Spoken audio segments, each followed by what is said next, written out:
లగచర్లలో 9 నెలలుగా దళిత గిరిజన రైతులు ఆందోళనలు చేస్తున్నా సీఎం రేవంత్ రెడ్డి పట్టించుకోవడం లేదని బీఆర్ఎస్ వర్కింగ్ ప్రెసిడెంట్ మాజీ మంత్రి కేటీఆర్ ఫైర్ అయ్యారు.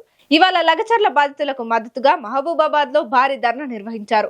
ఈ ధర్నాలో పాల్గొన్న కేటీఆర్ సీఎం రేవంత్ పై నిప్పులు చెరిగారు. కొత్త నియంత రేవంత్ రెడ్డికి బుద్ధి చెప్పేందుకు మానుకోట గడ్డ సిద్ధమైందన్నారు.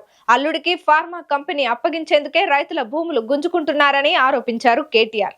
రైతులను కలిసేందుకు టైం లేదు కానీ ఢిల్లీకి వెళ్లేందుకు మాత్రం క్యూ కడుతున్నారని ఎద్దేవా చేశారు. తనను రాళ్లతో కొడతామని కొందరు ఎమ్మెల్యేలు బెదిరిస్తున్నారు. వారిపై పోలీసులు ఎందుకు కేసులు నమోదు చేయడం లేదని ప్రశ్నించారు. గతంలో మానుకోట రాళ్ల దాడి నుంచి నిప్పు పుట్టిందని గుర్తు చేశారు. ఇవాళ లగచర్లలో జరిగింది రేపు ఇంకెక్కడైనా జరగొచ్చు అని అన్నారు.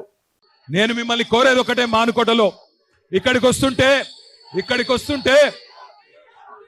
వస్తుంటే కొంతమంది ఎమ్మెల్యేలు వాళ్ళు కూడా గిరిజన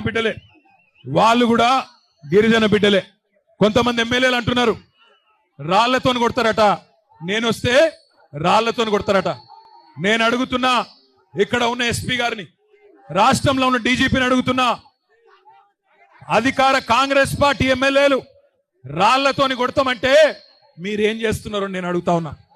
కేసులు మా మీద మాత్రమే పెడతారా? కాంగ్రెస్ వాళ్ళ మీద కేసులు ఉన్నాయా? కాంగ్రెస్ ఎమ్మెల్యేలు రాళ్లతోని కొడతామంటే, కాంగ్రెస్ మాజీ ఎమ్మెల్యేలు పెట్రోల్ పోసి తగలబెడతామంటే భయపడతాం అనుకుంటున్నారా?